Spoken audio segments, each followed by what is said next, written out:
For folks at home, Nye actually served in the Army for 8 years. The movie does a really good job showing the humanity of and the complexities of war and people in the military. You really do kind of live two separate and different lives.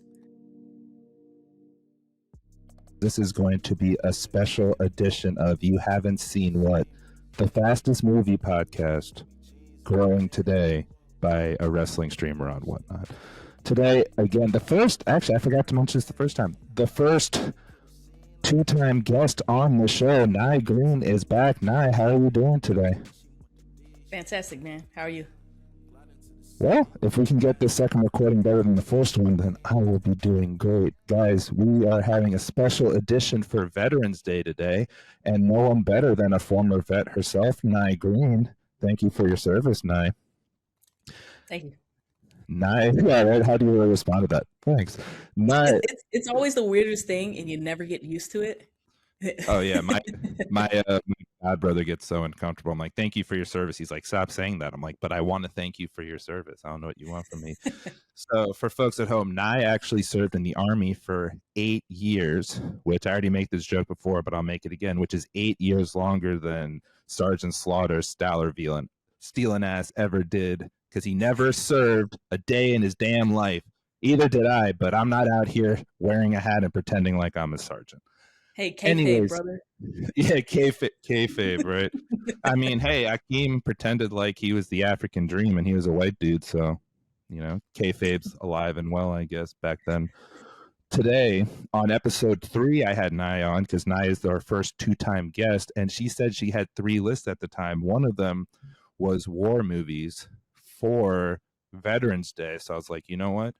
Let's actually get this done. We'll have an extra episode for you guys. Right now, we're doing every 2 weeks. We're hoping to get it to every week once I get done with some of the schoolwork, and we'll see how my guy Adam, who's helping me out, is doing with the workload. So, Nye, tell the people, this is not her top 10 list. This is just the 10 movies that she chose in this list.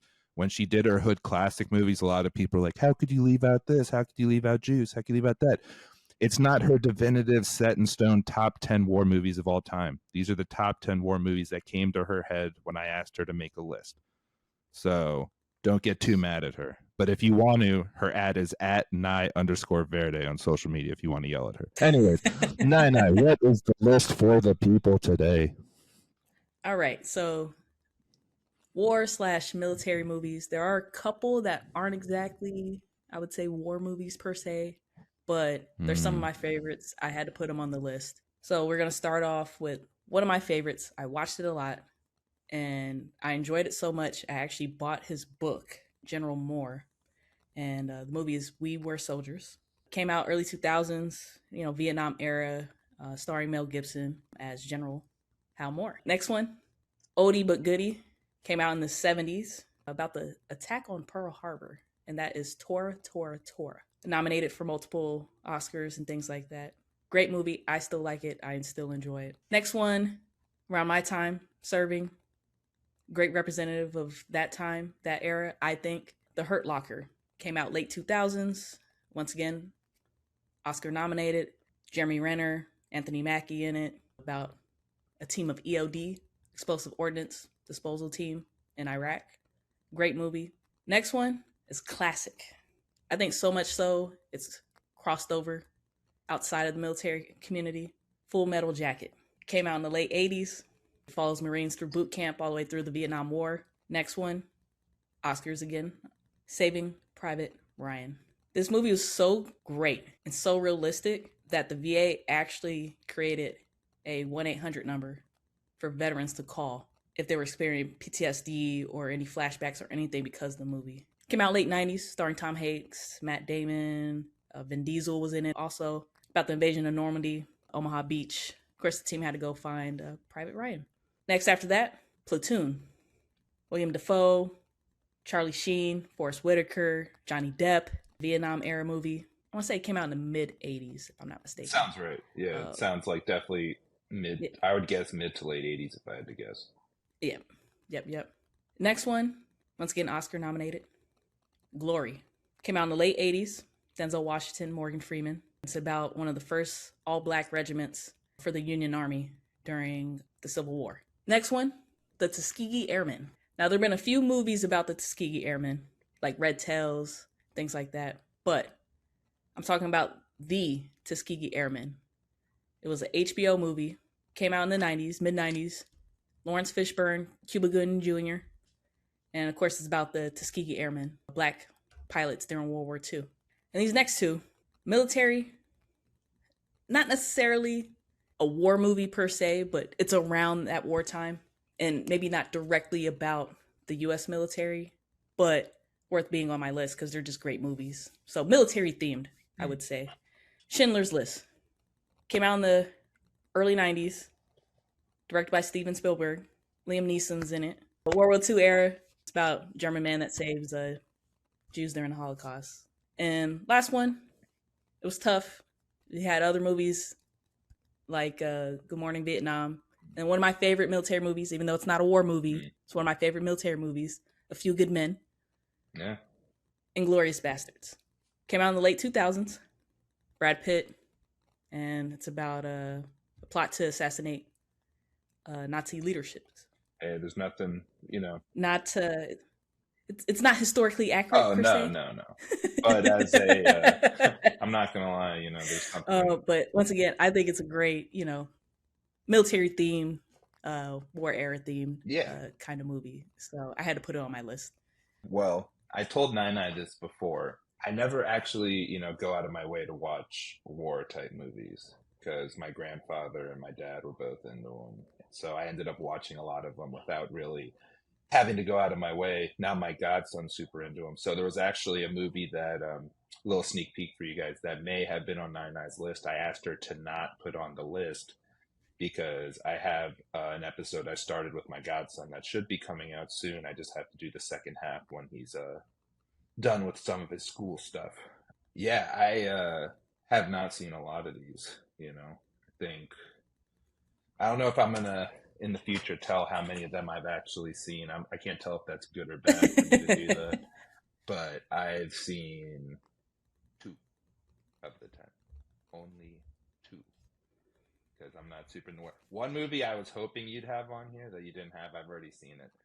And it's a super random. Not a lot of people. I don't think this would make anyone's top 10 war movies. But it was, again, a military-themed movie I really enjoyed as a kid. Excuse me, I kind of gave it away right there. As a kid, was Three Kings with Ice Cube, Mark Wahlberg, and there was a third guy. I'm forgetting who the third guy was. Yep. But really enjoyed that movie as a kid. I've seen Inglourious Bastards, classic. Really enjoyed it. Seen Full Metal Jacket, Vincent D'Onofrio's actually first major role that I know of. If you know Vincent D'Onofrio, he went on to play Kingpin in the Daredevil series, amongst other stuff. He's also in Criminal Intent as one of the main detectives who was always like kind of doing a little head nod type thing, So I'm a big fan of Vincent D'Onofrio. I would probably be torn between, I was originally going to say Private Ryan, we should watch. When you said Platoon, I'm like, man, I really like Willem Dafoe, and I haven't seen that. And I think Willem Dafoe is one of the most underrated / underutilized actors during my lifetime. There's the obvious, Green Goblin and Spider-Man, where he was, to me, the highlight of all Spider-Man movies was Willem Dafoe as the Green Goblin. He's by far, he played that role so perfectly. And besides not having the waves like in the animated series, he played the role perfectly. Yeah, he did. And then also obviously Boondock Saints, he was great in that. And pretty much everything in he's good. I just don't feel like he ever really gets the opportunity to shine like he did in either of those 2 movies as much as I feel like he should, especially after Spider-Man. I thought he would go on to bigger things, and I don't really feel like he ever got that opportunity to really be that A-list type guy. But I love, every time I see him, I'm always hyped to see him in a movie. Besides Aquaman, that movie sucked. It wasn't his fault. He can only do so much, It's just, there's only so much that Dak Prescott can do with that team. Anyways, sorry, Nana. I had to throw that in there real quick. I hate to throw it up to you. You're frozen for me.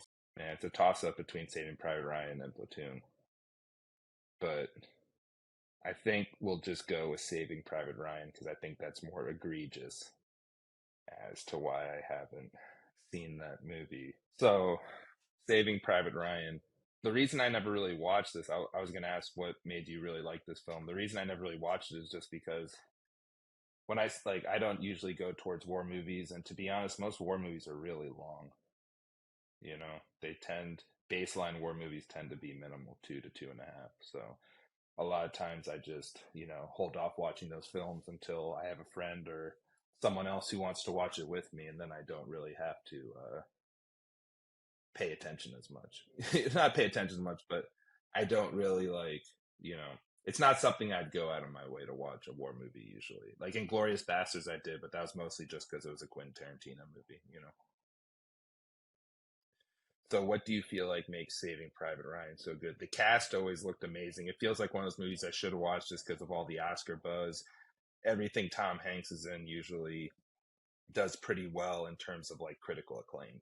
So that's kind of like the main reason I chose that from your list. Is it just feels like and now she's back.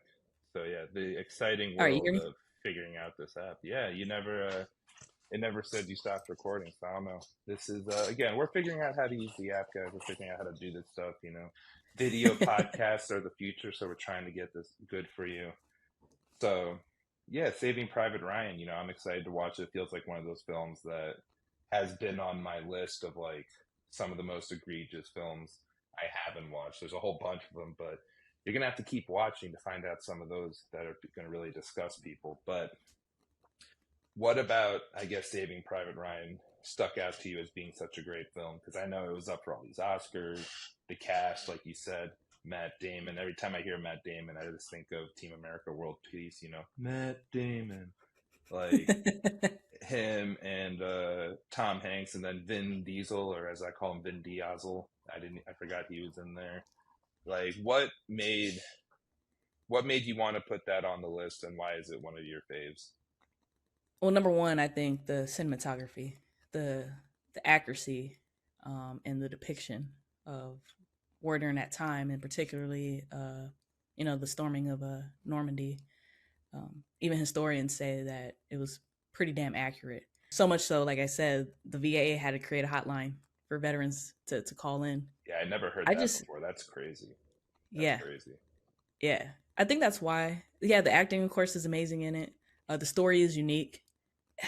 And I think that it shows overall a good dynamic of the diversity of people that joined the military during that time.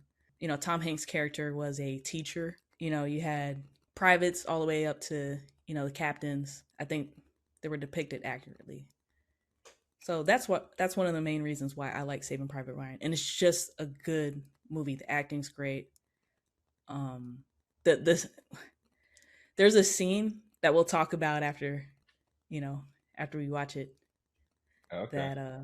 That I'll let you know that is very interesting, and I think is a accurate depiction that is not shown a lot of time in military movies. And we could bring that up. We could talk about that too. But yeah, it's kind of sad. Yeah, like I said, it's just a great movie. Most of what I know about Saving Private Ryan is like references from like other media. Like, I forgot if it was that movie or another one, but there's this famous scene from a war movie where this guy's like looking around and then finds his arm on the ground and picks it up. And, I don't know if that was the scene you were talking about, but that was depicted in South Park amongst other things, so it's like funny how a lot of these films I've never watched, but I still, in this era of South Park and Family Guy, there's so many references just like in everything. It's so easy. Like, I'll reference stuff now that I've like never even seen just because I've seen it referenced so many times or like looked it up. Like, I can't count how many times I've referenced the movie Enough with Jennifer Lopez. I've never even seen the damn movie. I just literally reference it because the name of the movie is Enough. And I'm like Jennifer Lopez before me, I've had enough. You know what I mean? Literally just because the name of the movie. I've never even seen it. It's just, I thought it was funny. I know what the premise of Enough? I know what the premise of Enough is. I've never seen Enough though. Yeah. Just shout out to Slim. Don't know who Slim is. Jennifer Lopez's character. Her name is Slim. Yeah. That's a bad woman. It's a great movie. Sidebar. It's a great Yeah, movie. I mean, Ben I Affleck like thought she was a it. bad woman too. But anyways. Respectfully. Ooh, what a terrific audience. Oh yeah. Oh yeah, very respectfully. I don't know, I thought it was funny Anthony Edwards was like, How do you fumble J-Lo? I'm talking about A-Rod, and I'm like, yeah, I feel you. A lot of stuff you don't know going on probably, I'd assume, but respectfully. That's a conversation for another podcast. Yeah, definitely. We're talking about Saving Private Ryan here. We're not talking about the fineness of J-Lo, even though it's always a nice go-to, I was going to say something else, but I don't want to keep going down that road. We're going to go back. We're back into Saving Private Ryan. So, yeah, it just felt like on the list the most egregious I haven't seen yet. But yeah, it's just nothing against the movie. It's not like I was like, there's certain movies I don't watch that I just, I don't know what I would do if it came up on the pod where I'd be like, man, I really can't do this. You know what I mean? And it's not this type of this isn't under that. It's just like I said, I just don't really have the interest in going after war movies. Like if I end up watching it with someone, that's cool. If I have a friend or whatever or something like this, I'll watch it, but I just never go out of my way. It is generally a niche genre, so I understand when people haven't seen military movies because a lot of times us veterans can be very harsh and cruel rating movies and watching them. The insignia is wrong, those patches are wrong, the uniform's wrong, the unit's so it wrong. Makes sense. Yeah, it makes sense that you'd be harsh because like they're also like depicting you and your friends, and I'm sure you've gone through stuff I can't even imagine, not being like ever served in my life or anything like that. So like I can imagine if they depicted something and they don't even mean it that way, it could come off as disrespectful to someone like you who's actually served and put in time and like has sacrificed for this country. I can understand how it can be very like borderline, where you're like, why are you depicting this? This is kind of disrespectful the way you're depicting this, or just little tiny things, Yeah, some veterans watch it to hate on it. You know what I'm saying? To find the faults in it rather than looking at the overall story of what's happening with the service member or the unit, the team, battalion, brigade, whatever. It's a segment of the populace that people don't know about, and so it is very hard to get it accurate and to get it right. And so when you have historians say that the movie's right, when you have veterans say that the movie's right, it is fantastic. But people that aren't veterans, they could just enjoy the war movie. They could just enjoy the action. Whereas, for some veterans, it hits more home because you can have flashbacks. Like I said with Saving Private Ryan and creating a 1-800 number for veterans. But I think the genre is great. I wouldn't say I'm a super huge it's hard to watch military war movie buff, but yeah, I do enjoy it. I do watch it. Yeah, no, it's hard. It feels like it'd be a hard genre to watch. Like you could watch comedy every week and be chilling, or I could watch an action movie every week and be chilling. Watching something that you're like, it's kind of a buzzkill watching a war movie and you're like, wow, this actually happened and people went through these terrible things. One of the main reasons why I don't actively watch Holocaust movies. Like I had relatives who had tattoos from being in the Holocaust when I was a kid. You know what I mean? So it's like when people are like, oh, you want to watch this? I'm like, I no, like it took me a while just to even go to the Holocaust Museum, bro. Like I had no interest, which that would be this is a weird comment to say, but that would be a funny podcast episode is talking about my first time at the Holocaust Museum. I'll tell you when we're off screen because I would go on this random rant. It was one of the weirdest experiences of my life. Just not the museum, the context of why I went to the museum finally was very strange. Yeah. I'll give you an honorable mention real quick. It's a movie that I absolutely love. It's not a war movie, but it is a military movie, and it is a true story. Is Antoine Fisher. It's one of those movies where produced by Antoine Fisher, written by Antoine Fisher. Doesn't he do like a bunch of stuff in that? Yeah. It's his actual story. But honorable mention of mine. I think it's a great film, directed by Denzel Washington. But I think that is a good introduction for military movies because it's not a war movie. So people that are kind of squeamish about, military war movies, they can still enjoy it, even though his story, his personal story, is a tough and difficult one. But it also shows the complexities of, dealing with stuff while you're in the military, because everybody has lives before you join the military. So dealing with that while also being in the military and trying to assimilate into military culture in that career. I think it's a great movie. It's a great film. So one of my honorable mentions I wanted to mention. Okay, yeah, just so we don't get yelled at in the TikTok comments again. Yeah, because I feel like a lot of the war movies I would choose would just be like just stuff that people wouldn't really consider war movies, such a not even that, but like, like the Three Kings movie I brought up, or like as a kid, this is a really dumb movie, but like Major Payne. Yeah. Like I love Major Payne, like Sergeant Bilko. Like you said, these are comedies within the genre. They're not real war movies, but they're like war is the theme of those movies. Also, kind of to go back and touch on what you were talking about earlier about people picking out flaws, in movies not being accurate. I know personally, living in Washington, D.C., and so many movies and TV shows take place here. Nothing takes me out of a TV show or a movie quicker than, for example, there's this movie called The Jackal with Richard Gere in it and a couple other people. Jack Black actually makes an appearance in there before he was famous. And I bring it up because they go to a metro stop, and it's not a metro stop in DC. I don't even know I forgot if it was even a real name, but it just looked nothing like a DC metro stop. And for other people, it wouldn't matter, but for me, it threw me off. Or one of the most egregious to me was I used to watch House of Cards on Netflix before Kevin Spacey great show. I mean, even I know Kevin Spacey got hard canceled, but guys, it's still a good show regardless. I know I'm not co-signing anything he did as a person, anything like that. I don't even know where the legality and all that shit is currently. I'm just throwing that out there so people don't say I'm co-signing this man or whatever. Agreed. But there is a scene in one of the later seasons where this guy who's working at a newspaper who's trying to get stuff on Kevin Spacey's character, Dirt or whatever, is talking to a source. And they were talking about, in DC, there's an area called DuPont Circle. And, literally you just say it like that, DuPont Circle. And he went to interrogate someone. And he's like, so what were you doing in DuPont Circle? And the way he said DuPont, just immediately I was like, bro, this man's never been to DC a day in his damn life.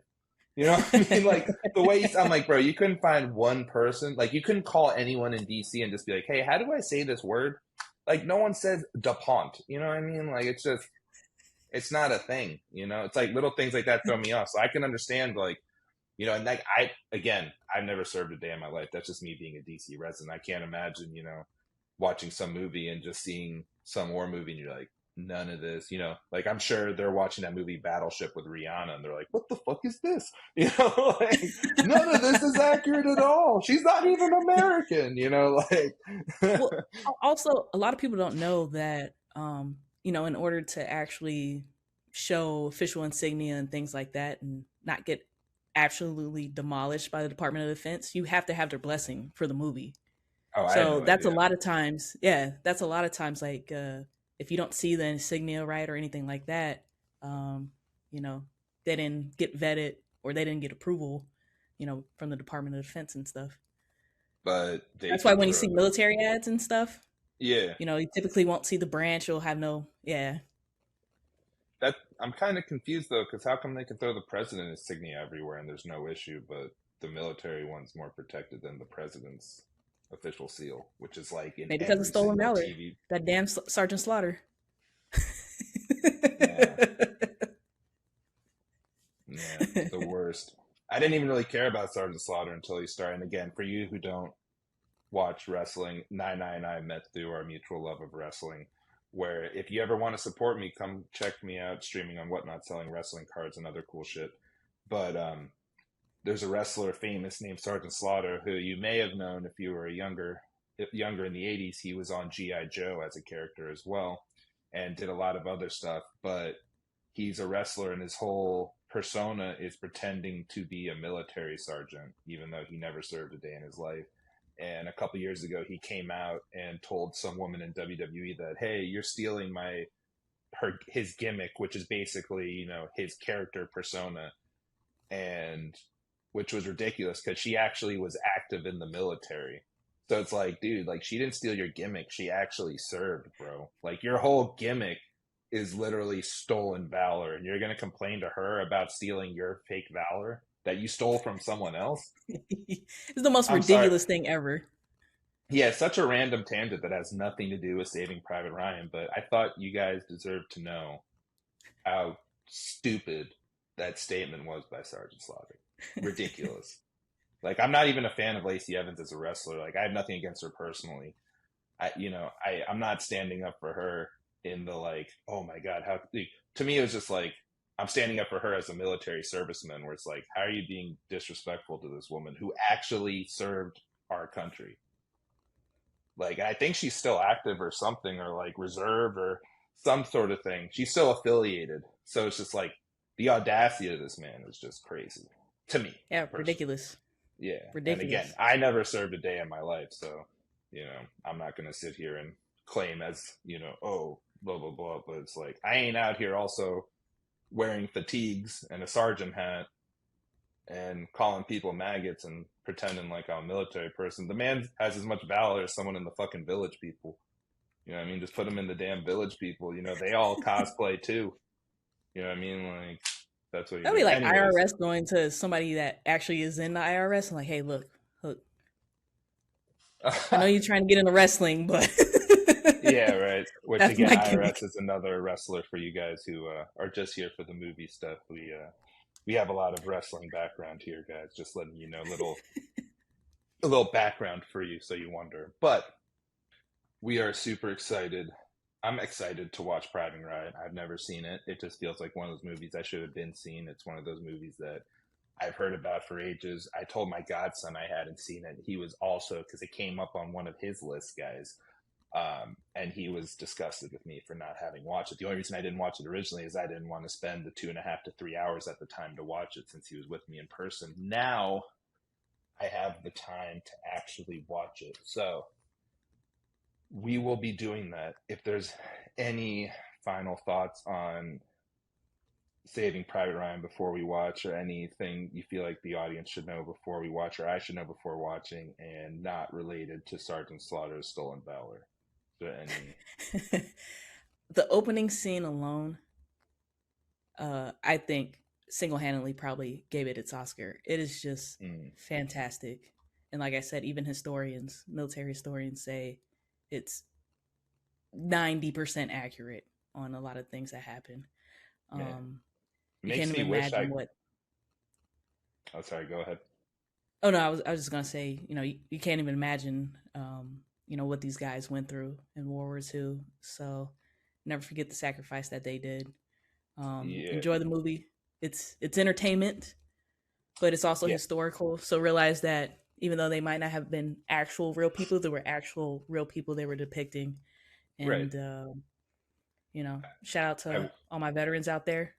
There you go. We hope go enjoy the discounts and free food. Yeah, we all hope you have a great Veterans Day. I appreciate you spending any of it with us. Again, Nai, I know I've said this to you probably 50 million times, but thank you for your service. Personally, hearing you talk about this, I kind of wish I had the opportunity to watch this with one of my grandfathers, since they both served in World War II. I know my grandfather on my mom's side, Papa Joe. Shout out Papa Joe. Shout out. Yeah, shout out my guy. That's where I get my hustle from, because that man was a finesser as well. He was nice with the finesse. But I bring him up because, like, he just, you know, he worked a tank during World War II, but he had, like, no interest in really ever talking about anything to do with war once he got out. You know, he's just like, once he was done, he's just like, yeah, I ain't talking about this. And then my grandfather on my dad's side also served, but I believe he actually was somehow in Africa working for the U.S. government with, like, various stuff. Yeah, a lot of people don't know there was an African front.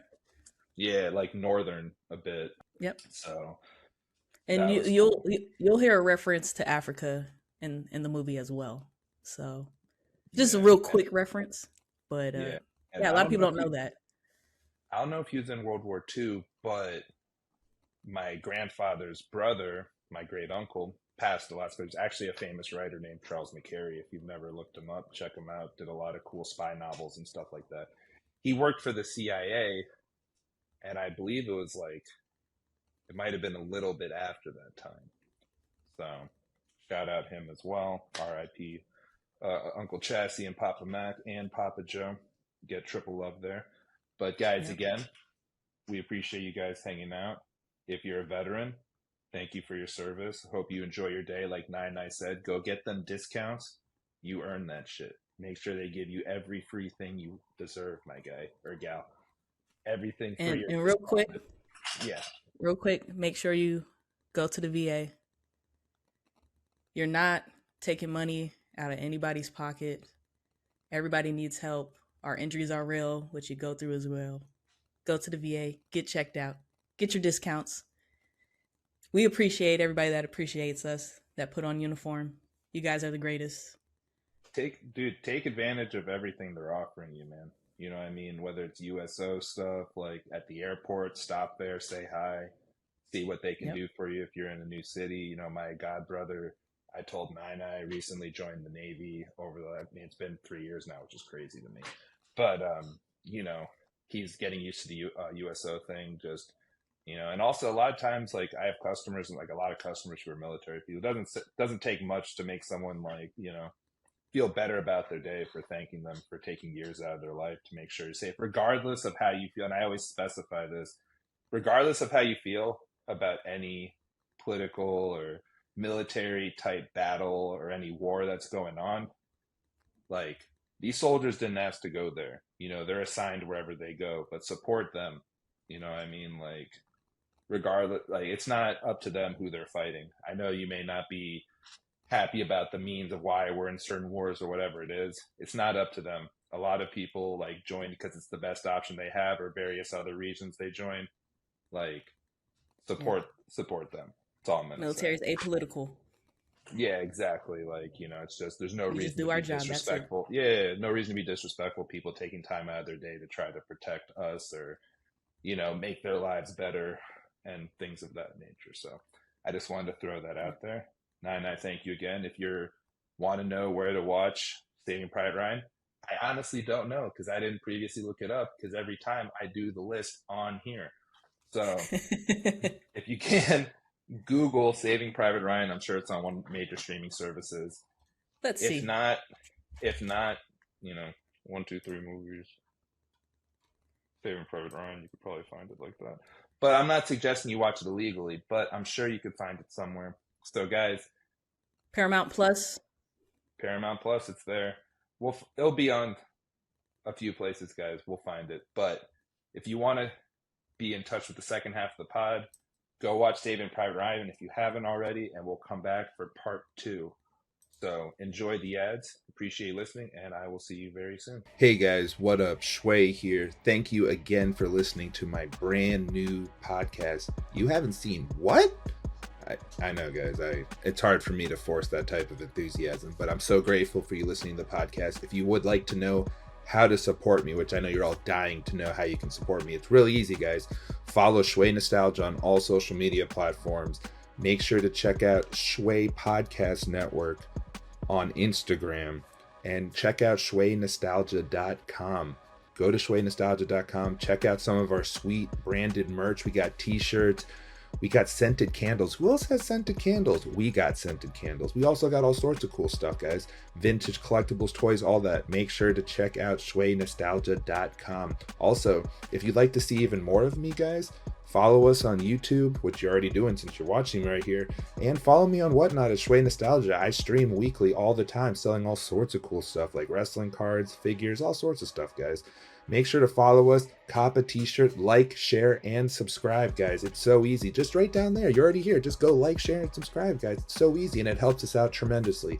Thanks again for checking out the pod, and I look forward to seeing y'all soon. Welcome back, guys, to the second half of our special Veterans Day edition of You Haven't Seen What. We're back with Nye. Nye, how are you today, guys? Are you good? Good, good. Yeah, she actually rewatched the movie too. So, not everyone rewatched the movie. She rewatched it. And I'm going to throw this out there.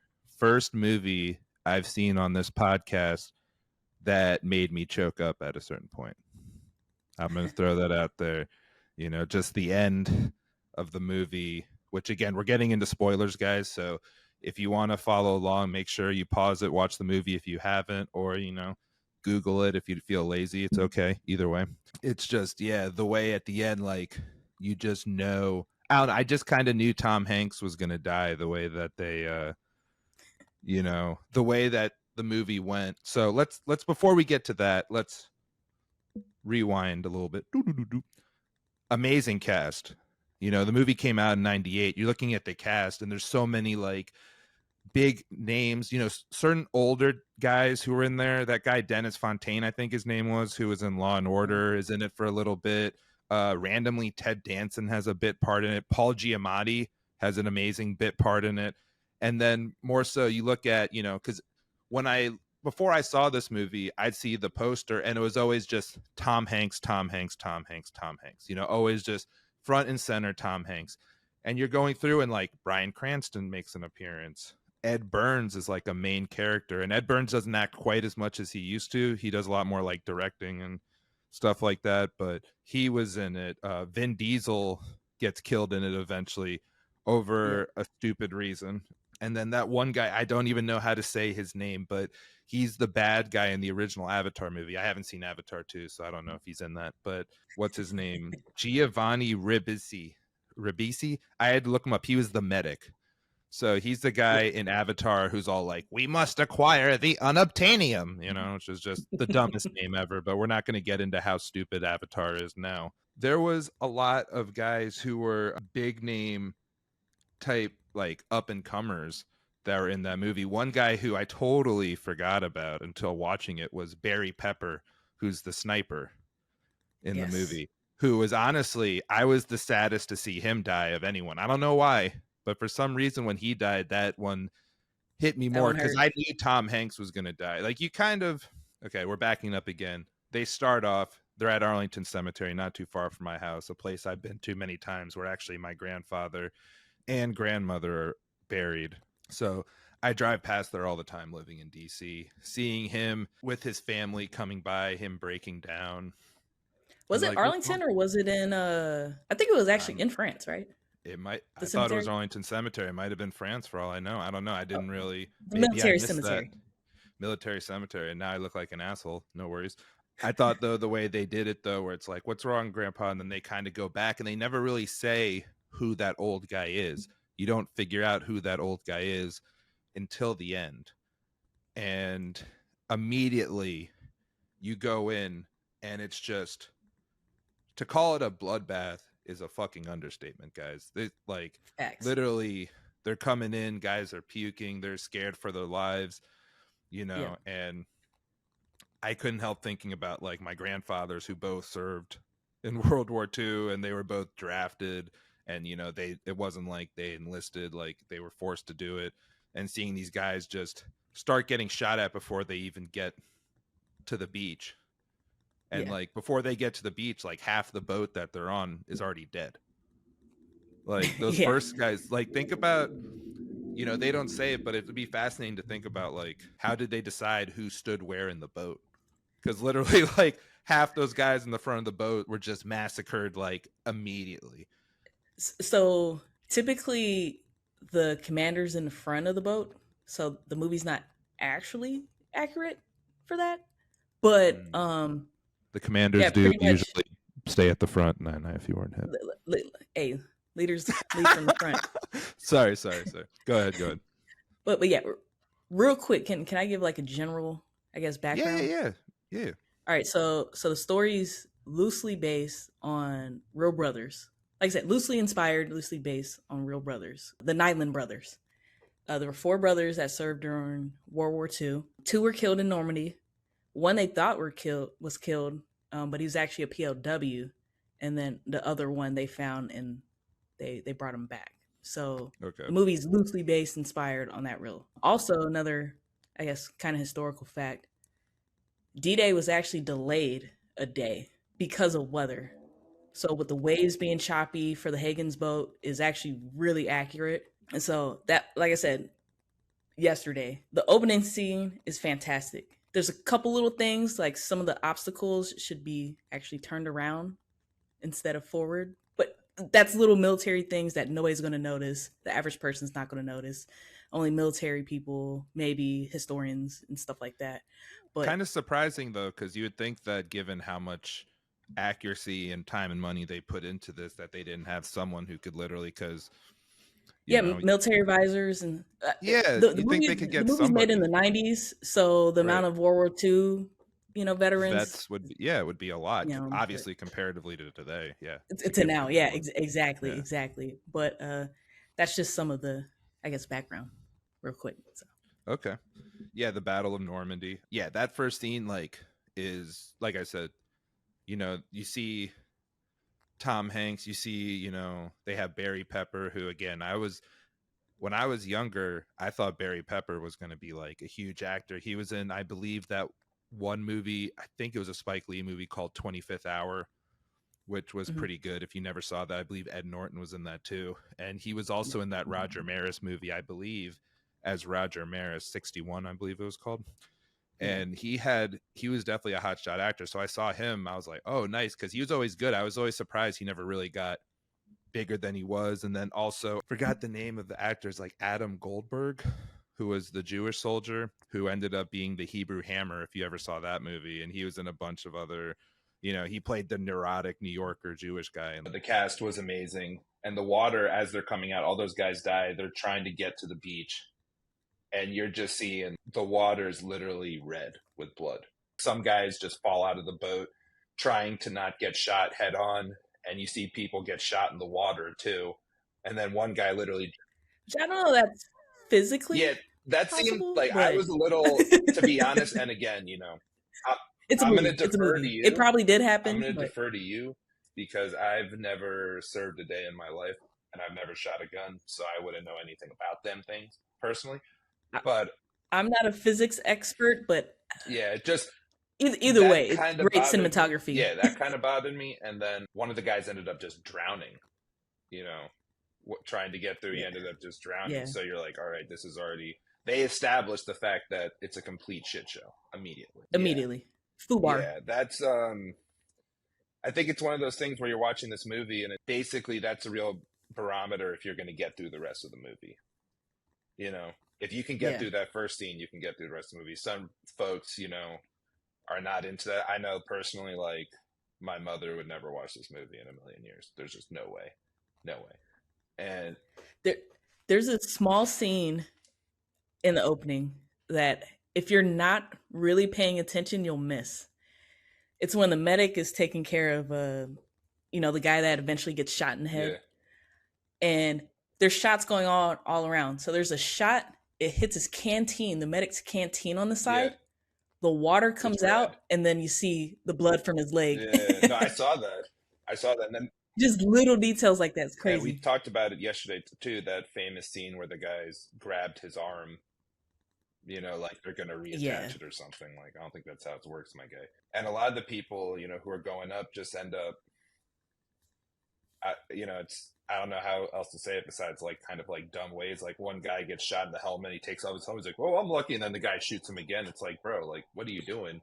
And they really established a lot of the people who were dying were like, you can tell like they weren't like really soldiers. They were, enlisted to be there. The amount of men that died that day, it's just blatantly most of the people who were there ended up dying, and they really established that. And just they really established how, I know they fought for, a good cause, but it's just like, it just feels like such a waste of human life, just, I don't know if it's the military tactic at the time of just how it was set up or whatever, but it was just such a brutal scene, You're almost at a certain point. The limits on, I was going to say the limits on technology, of course, warfare now is totally different than in Vietnam, different in World War II, different in World War I.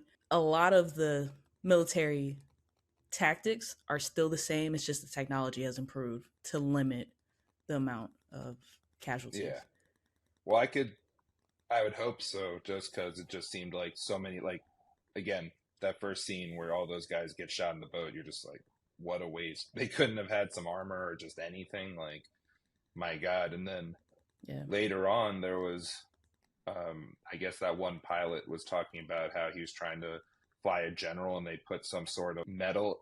They put steel plates or something in there trying to protect the general, whoever it was, but it ended up messing up the plane and making it hard to fly and ended up causing a huge crash, you know? So a lot of stuff like that. Again, I kind of going back to what I was talking about earlier, you kind of feel like, before I watched the movie, I was just like, all right, Tom Hanks is the main character. And he kind of starts off as the main character a little bit, but towards the end, personally, I kind of felt like the main character, it was, the group of them were kind of the main characters, but low-key, they kind of started focusing a lot on that interpreter who showed up later on, in pretty much after they get through the shitstorm on the beach, and they're assigned to go find Private Ryan, and they have this interpreter come along who, you can tell one of the ways they establish this man's never seen real battle is he's like, oh, can I bring my typewriter? It's like, bro, like, come on, man. You like, and then he admits he hasn't shot a weapon since basic training. Like, the fact he had thought typewriter was a good idea is crazy. And I was gonna ask later on, because in the final battle scene, he's kind of bitches out. He pretty much lets the Jewish guy die. Anyways, kind of lets the Jewish guy die without even like making an attempt. And the German guy looks at him and kind of pities him and lets him go. After the Air Force shows up to save them, all of a sudden this guy grows a set of balls. I shouldn't really say shit. He's a soldier, so what do I know? I didn't do any of that crap. And he ends up shooting that one guy. Was that guy he shot the soldier they let go? The same one he let go. That's what I thought. Yes. I was just making sure that, because I wasn't 100%, but it's just, that's kind of that full circle moment where he's like, he kind of just realized, like, damn, why am I adhering to these rules? Because he even said, he's like, it's against the rules. And the one guy's just like, which he's right. He's technically right. Yeah, but, some of these guys... The complexities of war.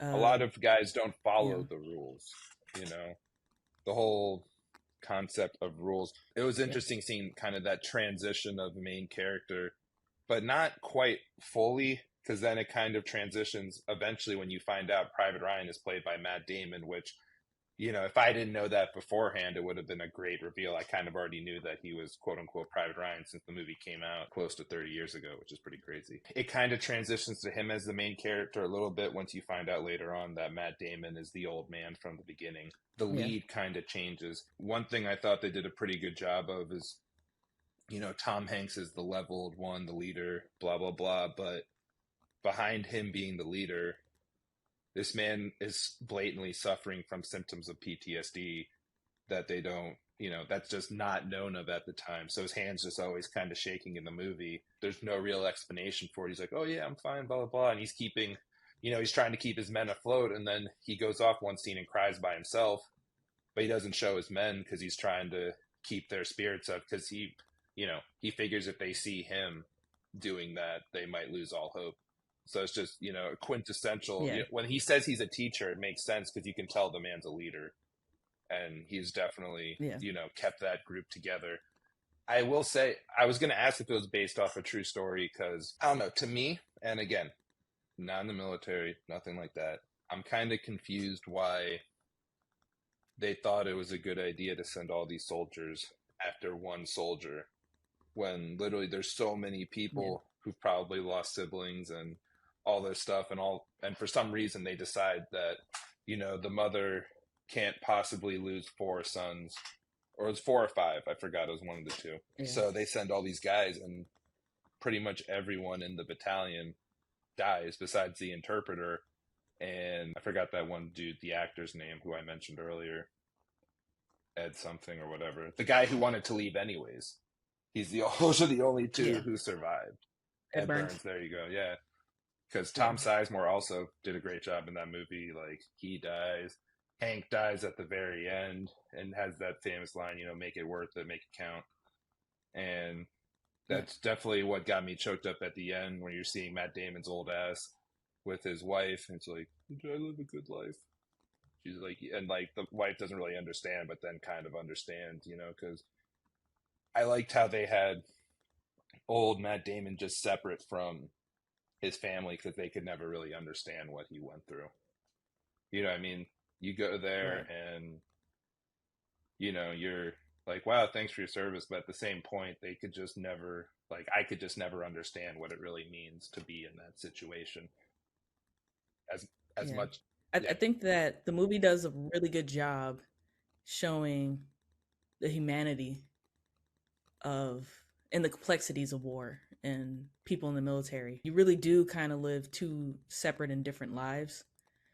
And, you know, with him crying, you know, alone, other soldiers, you know, crying. Right. The scene with Vin Diesel where he's like, "She reminds me of my niece. She reminds me of my niece." And then that eventually gets him killed, you know, trying to save the German girl, the little German girl. I think she was French, actually. Was it French? Yeah, French. My bad, French. It is in France. Normandy is in France, yeah. I thought that the movie does a great job trying to show that these aren't just baby killing, you know, cold-blooded killers. These are average American people that were told to go to war. That's why it's one of my favorite movies as far as like military movies go, because very few military movies actually show that. Yeah, I feel like a lot of military movies I watch, everyone's just like stone cold killers, super professional, like really highly trained type guys. Even the German guy who shot Vin Diesel's character, you could see him kind of hesitate after the fact, because he could have just off Vin Diesel's character immediately, and he hesitated, and then he ended up, you know, he was going to shoot someone else, hesitated again, ended up costing him his life. Yeah, and very few people know or realize that the Germans were in the same situation, right? You have average citizens that were thrown into a war. Not everybody that was in Germany supported Hitler, but they had to. They did what they were told. Yeah, I just think showing the humanity and the human side is something that this movie does really well. Yeah, I thought it did a really good job on both sides. Like, not as much obviously with the Germans, because you don't interact with them as much, but a lot of these guys, like the medic, when he first comes in, is trying to save everyone, because it's just, you know, that's what he wants to do, and then they quickly give up on that, and they end up, you know, there's one guy who's like laying there dying on the beach, you know, lost a leg, blatantly in pain, and they just take his ammo off his body, even though he's not even dead yet, and take his other stuff, because we're like, yeah, we got to keep going. Yep. Shout out to medics. They have a really tough and difficult job. I would imagine and so. That's something that, that's something that they unfortunately have to do. They have to decide, you know, who's able to be saved. Yeah, because he was trying to save someone, and they're just like, no, you can't. It's not, you know, it's not a good use of time, essentially. And you got to move on to the next one. It's just not a good use of time, essentially. A random note, I was going to say this to the end, but I am so grateful that there's no longer a draft. Sweet Jesus. Oh my God. Like, for folks like me, that would, you know, just everyone in general, but just, man, I'm just watching that. Or a country with mandatory service. Yeah. You know, like South Korea and Germany and, you know, countries like that have mandatory service. Yeah, I'm really glad we don't have that anymore. I'm not saying everything's perfect the way it is, but holy shit, like I can't imagine, you know. That's tough. Yeah, you're a farmer one day, and then the next day is like, oh, here's a gun, you're a Marine. Like, what? Yeah, or like that, you know, Private Ryan's mom, all 4 of her kids got drafted, you know, and most of them died. Like, and 3 of them died. Well, in the movie, 3 of them died. You know, you just let us know that one of them was a POW. So they don't mention that in the story. Thanks a lot, Steven Spielberg. It's Hollywood. Yeah, it's Hollywood. I did like the movie itself was shot beautifully. You know, Steven Spielberg, so you don't really expect anything short of that. Did a great job. One, you know, in particular, early on, a scene I really liked was, you know, when they start going after they get the interpreter to find Private Ryan, they're walking, and then it starts raining, and then they use the sound effect of the rain to transition into machine guns. And I thought that was, you know, a good like contrast, because it's like, oh, you know, one nice moment where they're not being attacked, never mind. Or the contrast of they go from the battlefield and all those people dying to that military base where they're writing condolence letters, where everything there is all shiny and perky, and everyone, you know, I'm not going to say they're happy, but they're a crap ton happier than those soldiers. Yeah. I think the scene where the general reads Abraham Lincoln's letter, you know, to kind of set, okay, this is why we should go and save Private Ryan. Yeah. So we don't have to write letters like this. I thought that was great. I did too. I just, you know, still at that point though, I just, from a strategic standpoint, it just kind of bothered me how it's like, let's risk all these men to save one guy. Because everyone, I don't know if, you know, again, correct me if I'm wrong, I'm not going to call it a platoon, but their whole group of men they had, a squad, 2 of them survived. Yeah. You know, there was 6 or 8 of them. 2 of them survived, literally, so they could go get this one guy. You know, it seemed not the best use of assets, I'd say.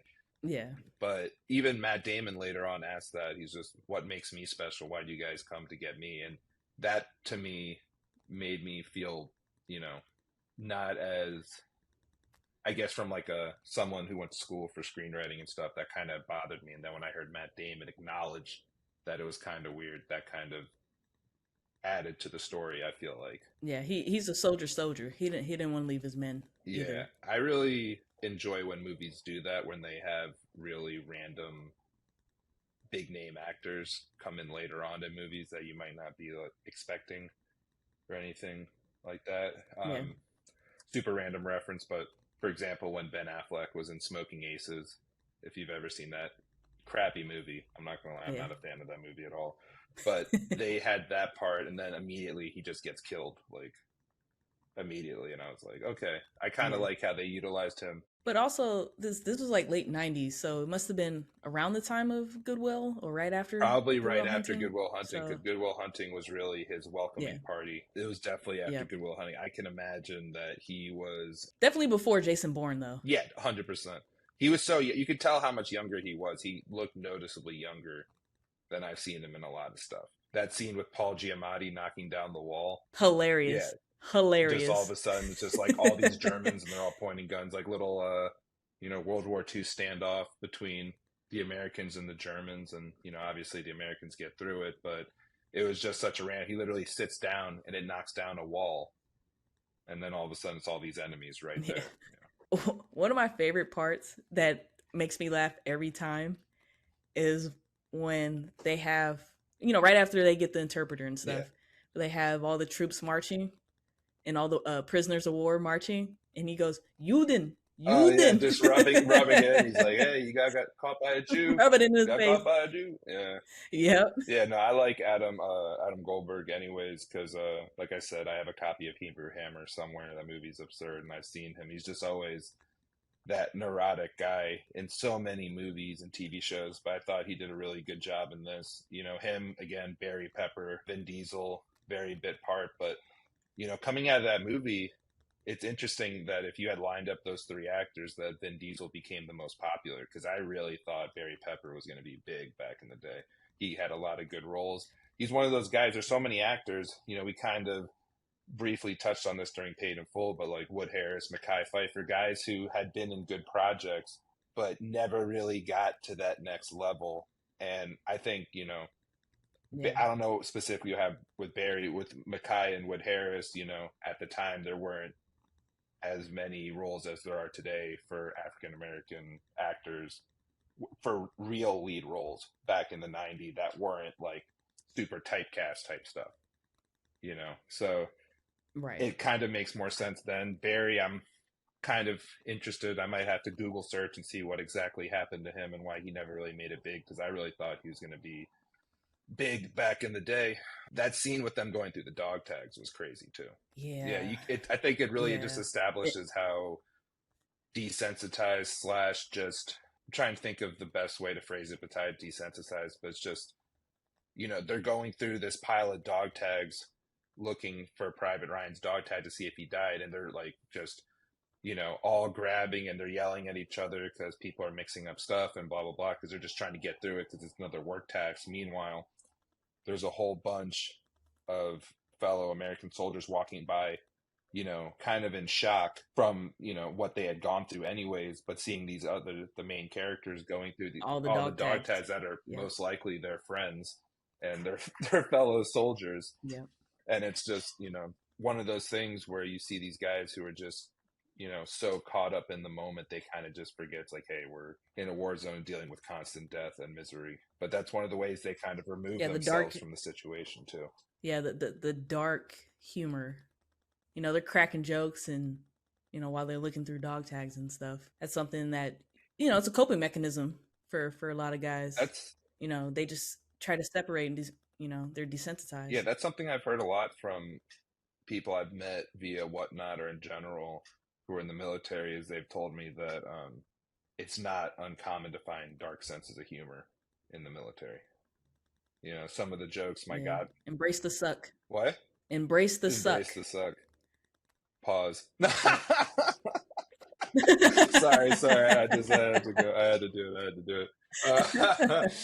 Again, that prisoner who ends up coming back to bite him in the butt, you know, they let this guy go pretty much because the interpreter and Tom Hanks convinced the rest of the group to let go of the German soldier because he's like, hey, I love America. I didn't even want to be here. Fuck Hitler, blah, blah, blah. And then, you know, it's one of those things where maybe that's actually how he felt. It's the one thing that always drives me crazy. Super random side rant. Whenever I'm watching a movie on streaming, DVD, whatever, nothing pisses me off more than watching a movie, them speaking a foreign language, and the subtitles are in the foreign language. Like, I can read German. That shit pisses me off so much. Like, dude, put the damn subtitles in English, bro. I can listen to the German right there. That's why I put on the damn subtitles. I have no idea what that guy said because it's just in German. And I'm like, bro, who does this help? Like, who? And it's not just them. Or on Netflix, they'll write speaking in foreign language. I'm like, no shit. Like, of course they're speaking in a foreign language. What are they saying? Like, there's no point of doing it. It just drives me nuts. I don't know. Steven Spielberg spends all his time on these damn movies. He couldn't get, you know, he didn't watch it with the subtitles on once. Come on, Steven. Sorry. Anyways, my random rant drives me. And the fact that it's not even, you know, forget adding subtitles. There should have been subtitles just in the original film by itself. Right. But I think that kind of, you know, if you're in war and you don't know German, you don't know what he's saying. So maybe it's tried to. I feel him. Having said that, we're not in war. We're watching a damn movie. I want to know what the man said. And it happened in so many TV shows, movies, whatever. There's so, like I said, on Netflix, I can't count the amount of shows that says speaking in foreign language. I'm like, bro, I know they're speaking in a foreign language. Come on, guys. Do better. Do better. Or hire me. I'll do your damn subtitles. I don't know. I'll Google it. Copy, paste, Google Translate. Boom. Money. Pay me, Netflix. For that guy to come back. You knew he was going to come back, though. You knew he was going to come back, though. And that's why you can't. Yes, it's against policy. It's against the Geneva Convention to do that. But you understand why the Rangers were like, get rid of this guy. Kill him. I mean, who's going to know? So, not to be too mean here. I understand it's against the Geneva Convention, all that. But so was killing 6 million Jews, my guy. You know, like, they were already breaking the Geneva Convention, doing all sorts of wild shit. Not just Jews, all sorts of people that they just thought were different. They were just murdering. So, you know, to me, that's just, you know, I don't know. It's just funny. It's, But yeah, it came back. Oh, you knew that was going to come back, though. I knew that was going to come back. Just like, I knew, and I said this briefly, I knew Tom Hanks was going to die once they kind of started transitioning to the interpreter as more of like a main character-esque thing. Again, I don't really feel like there's necessarily one main character for the entire film, but Tom Hanks kind of carries it for the beginning, and then it slowly transitions into the interpreter, into the end when it's Matt Damon's old character, not him as an old young guy. For a very short period of time, he's the main character when he's at the cemetery. Yeah. So once they let him go, I'm like, yeah, we're going to see him again. There's no way. I've seen too many movies and TV shows to just know it's a bad idea. War souvenirs. The sand? Once again, it's a small scene in the beginning. The sand, Yeah. yes. And the knife, the SS knife. Yeah.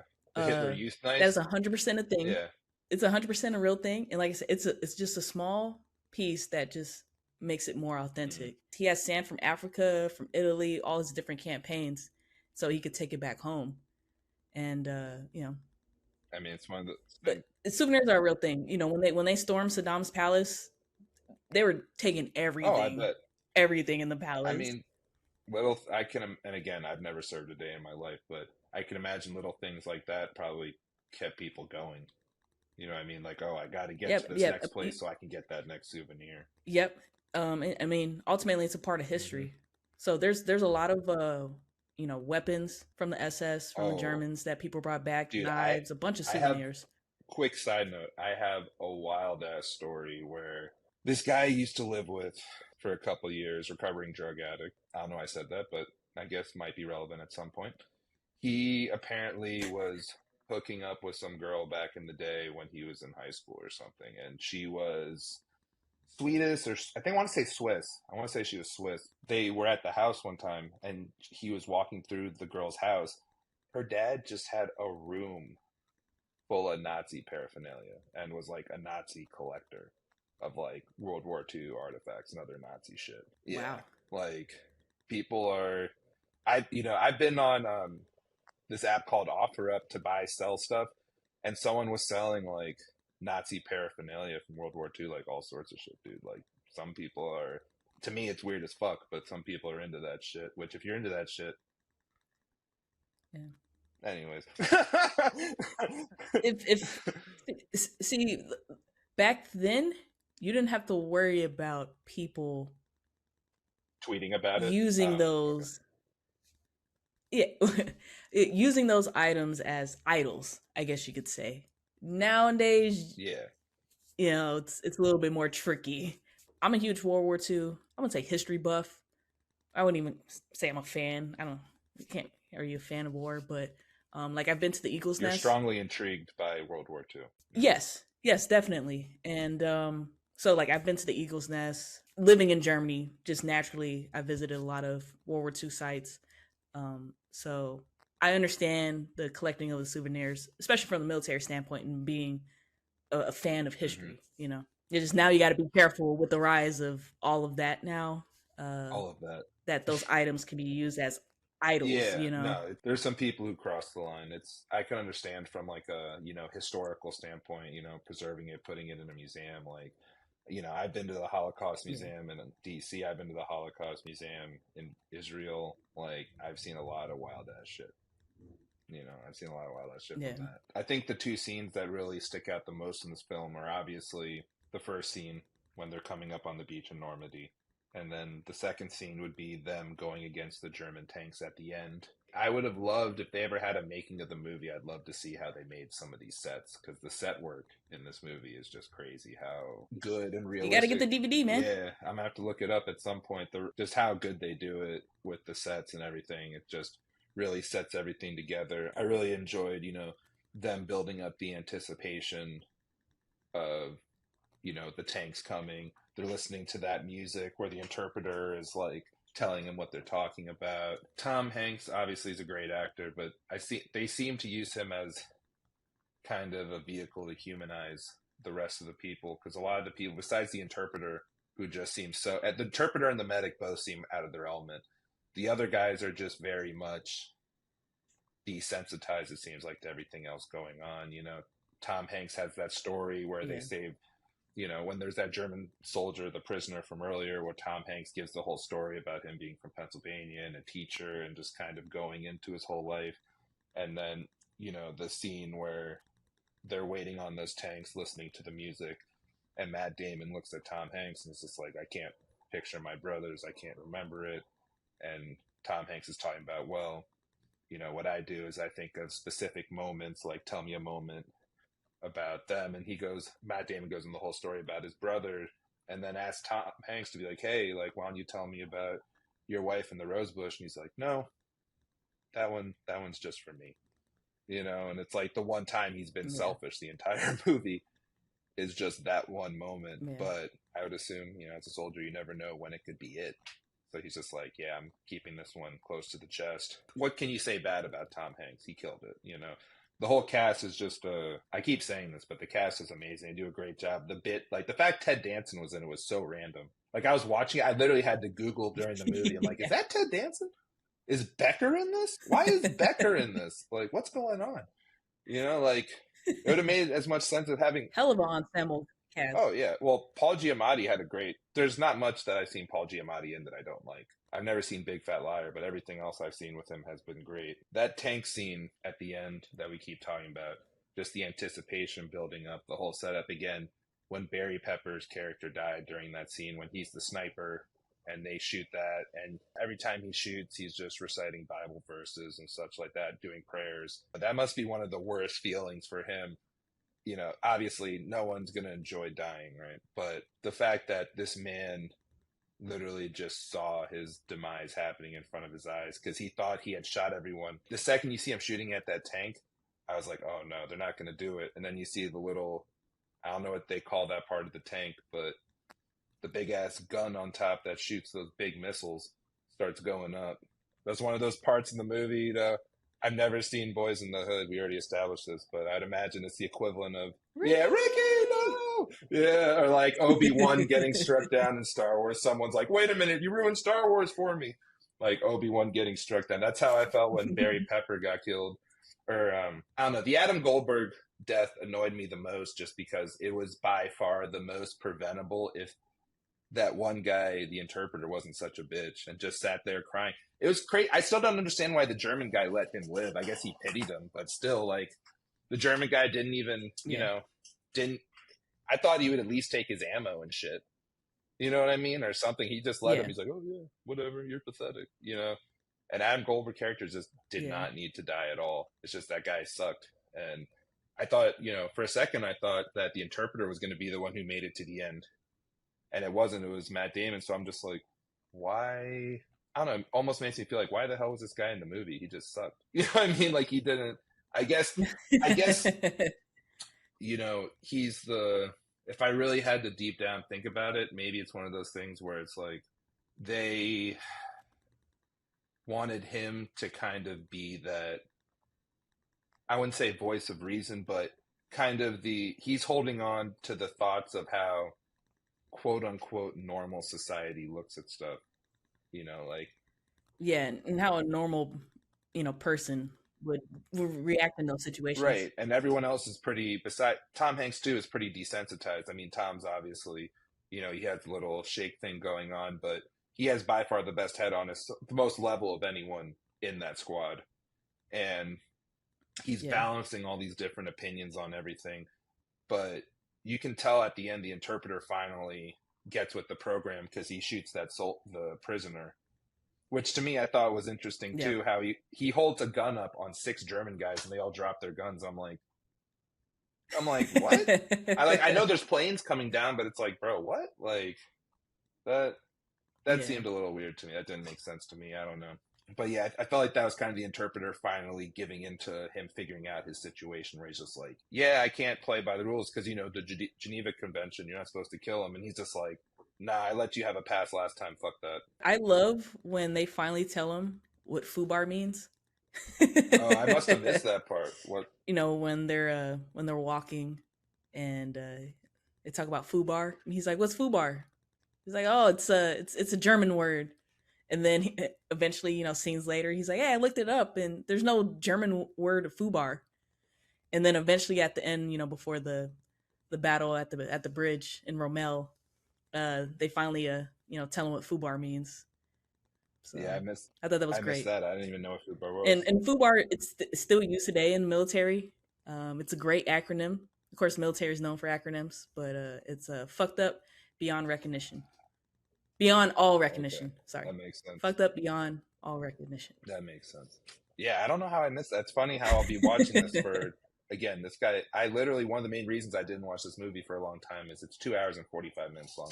Which, by the way, I posted I was watching this on Twitter /X. Our boy, Benny, remember Benny from my streams on Whatnot, guys, if you don't follow me on Whatnot, I stream on there when I'm not doing this, told me that he went and saw this movie 5 times in theaters when it came out.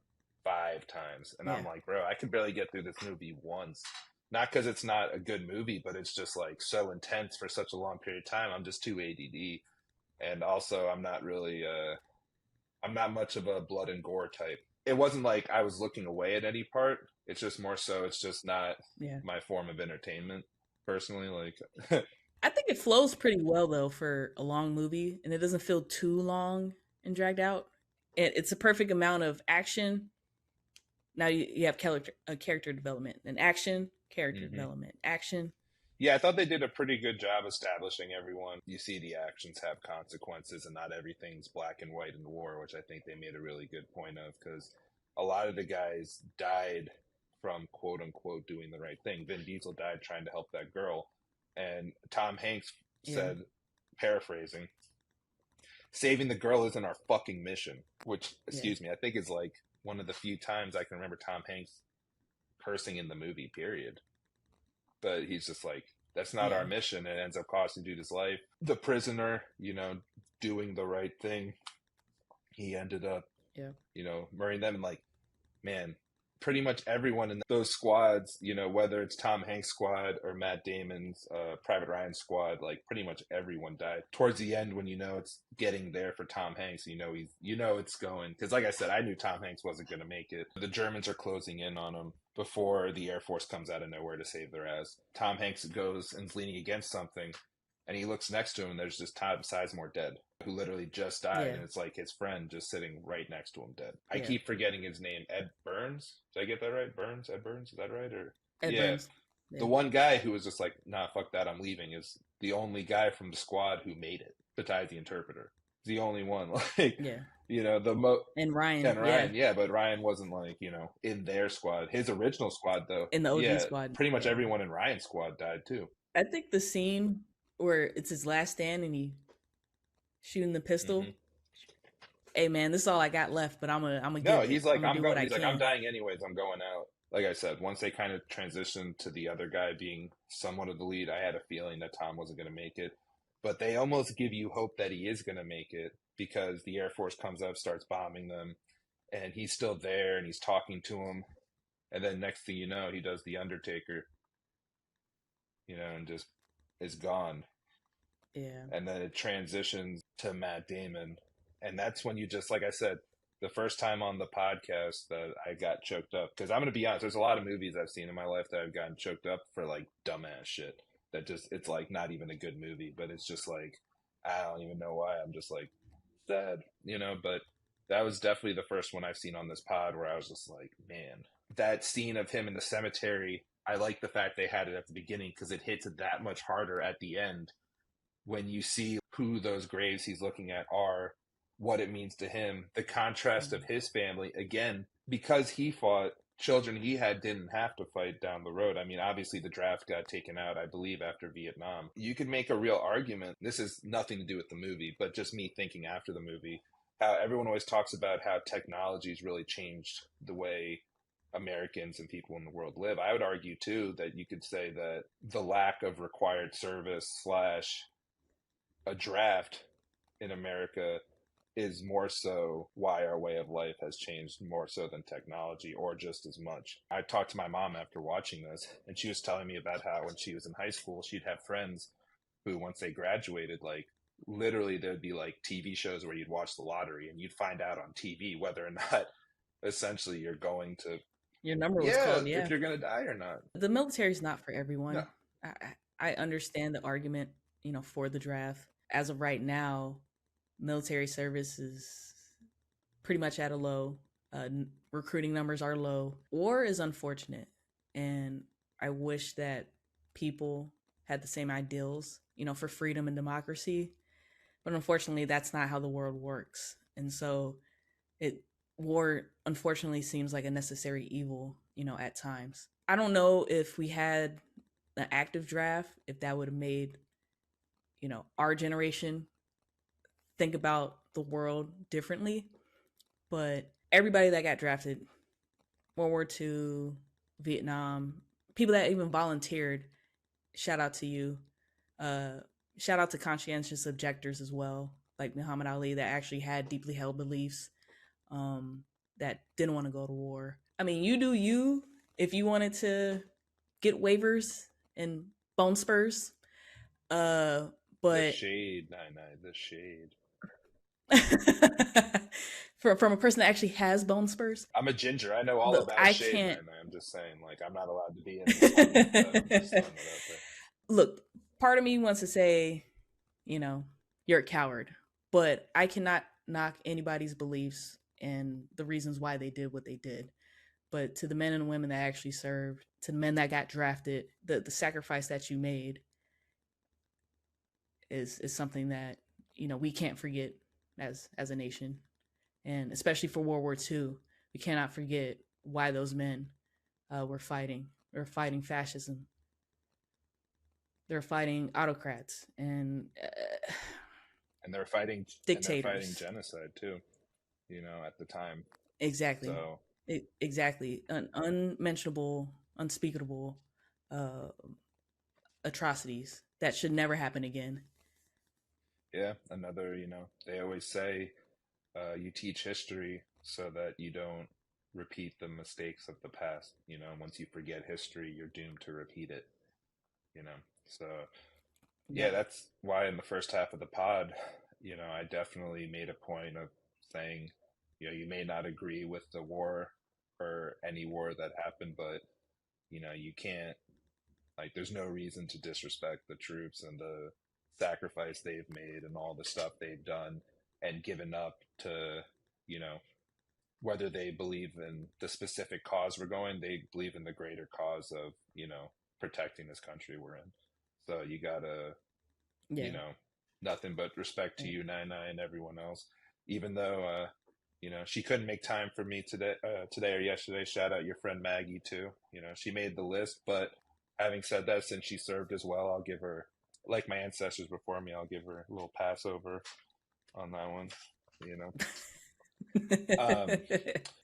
So was there any other thoughts about Saving Private Ryan before I go into my final thoughts about the film as a whole?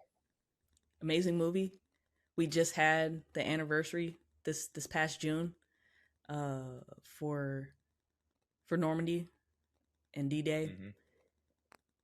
And that the fact that they're still veterans, not a lot, but there still are veterans that are still alive is unbelievable. Crazy. Yeah, just don't forget the reasons why World War II happened and the reason why, the men and women that served, did what they did. I gotta say, besides obviously having tremendous respect for the troops, it made me have a lot of respect for Tom Hanks for actually being about what he said he was about. Because, for those who aren't aware, since this movie, Tom Hanks has done a lot of stuff for veterans in America, as well as he kind of spearheaded the call for a World War II memorial in Washington, D.C. that I feel like may not have been made, / as it could have been made, but not as quickly if it wasn't for the amount of work Tom Hanks did to make sure that actually happened. So shout out Tom Hanks. Great memorial if you haven't been. Yeah. Hey, man. If you're ever in DC, hit me up, guys. We got tons of free memorials to come. Next time, even though Nine isn't going to come to my house for Thanksgiving this year and my mother's devastated, next time she comes over to DC, we'll have to hit up some monuments and stuff. I still want that mac and cheese recipe, though. I'm calling you for it. I'm just saying, throwing it out there. All right. Yeah, all right. we need some help over here. Seasoning. Anyways, so so overall thoughts of the film. Great movie, amazing film. Am I upset I haven't watched it till now? I would say no, just because it's not my normal thing, just because it's a bit, for me, very graphic, very long. I highly enjoyed watching it. If someone was like, hey, do you want to watch this with me? And they really wanted to watch, I'd rewatch it for sure. I would give it, 8 to 9 range. Like very strong, very high. I would definitely, I enjoyed it. Not my favorite film, but I can appreciate how good it is. Great story, great message, beautifully put together by Steven Spielberg, great script. The logic kind of bugs me a little bit, just because, you know, sending all these men to go after one guy. I know the mom went through a lot, but there's a lot of mothers who went through a lot of shit too, just by the repercussions of them trying to find this one guy, which they touch at, because that, like I said, that thing at the end where Matt Damon's old self is at the cemetery with his wife, and, you know, just repeating what Tom Hanks said, did I live a good life? Was their sacrifice worth it? You know, that just really hit really hard. And it just really, again, made me really appreciative of the fact that we no longer have a draft, and made me also very appreciative of the fact that there's folks like yourself, Nine, who are, you know, out here doing these things, protecting us, when, you know, you could also be chilling, smoking doobies like people I know, you know. So that, shout out to you. Shout out to everyone who served. Yeah, Private Ryan was a great film. Probably not the most rewatchable of the 5 that I've seen, but definitely a classic film, and I'm glad we got a chance to watch that. That is our Veterans Day episode. We're going to hopefully do some more of these types of holiday type episodes.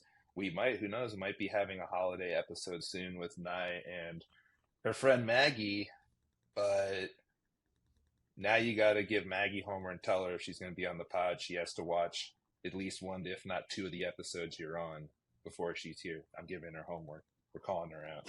Chiefs Kingdom, watch the podcast. She will. She will.